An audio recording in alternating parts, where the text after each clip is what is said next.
Podcast Aden Lubis. Biro jodoh menikah, malu bertanya sesat di jalan, malu mencari jodoh disesatkan setan. Dan seperti biasa kita akan mendengarkan cerita kehidupan untuk kita ambil pelajarannya buat cerminan kita di kehidupan sehari-hari. Semoga podcast ini bermanfaat untuk Anda, khususnya yang mau menikah ataupun yang sudah berumah tangga. Selamat mendengarkan.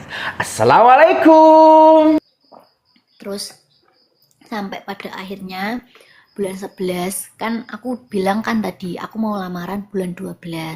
Bulan 11 akhirnya ibuku cari tanggal buat lamaran. Kalau orang Jawa cari tanggal-tanggal kayak gitu, cari tanggal penting pasti kan tanya sama orang pinter.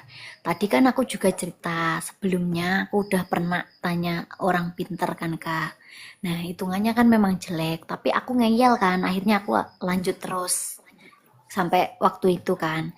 Nah ini buku cari orang pinter lagi, orang pinter yang lain, yang mungkin hitungannya tuh bisa bagus kayak gitu. Sampai gitunya orang tuaku itu. Nah habis itu, Terima kasih Mas Andre. aku datengin lah ke Mbah ini, ibarat kata kita kasih inisial Mbah A gitu ya. Kita datang ke Mbah A, kita tanya wetonku ini, weton dia ini. Aku cuma kasih tahu weton aja Kak, nggak kasih tahu fotonya kayak apa, dia kayak gimana. Aku nggak kasih tahu, cuma aku kasih tahu wetonnya. Habis itu di situ ternyata nggak bisa Kak, nggak bisa lanjut.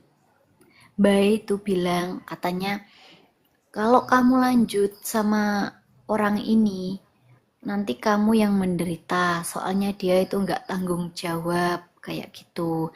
Kalau kalian nikah itu setiap hari bertengkar terus. Kayak punya uang itu bertengkar terus. Rukun kalau udah nggak punya uang. Kayak gitu. Dan dia juga nggak tanggung jawab. Nah, aku mau nggak percaya ya Kak, mau nggak percaya sampai Mbak itu ngeyakinin banget kayak gini. Dipikir dulu, kamu itu milih dia karena kamu lihat dia itu eh, orangnya ganteng, bersih. Jangan lihat orang itu dari penampilan aja, kayak mbahnya itu bilangnya kayak gitu. Sekarang kalau memang dia ganteng tapi kalau nggak bertanggung jawab ya buat apa kayak gitu Kak. Nah aku juga masih ngeyel di situ, aku juga sambil nangis ya, pastinya nangis lah, nangisnya aduh kok kayak gini, mau nggak percaya. Tapi kok mbahnya tuh sampai bilang gini,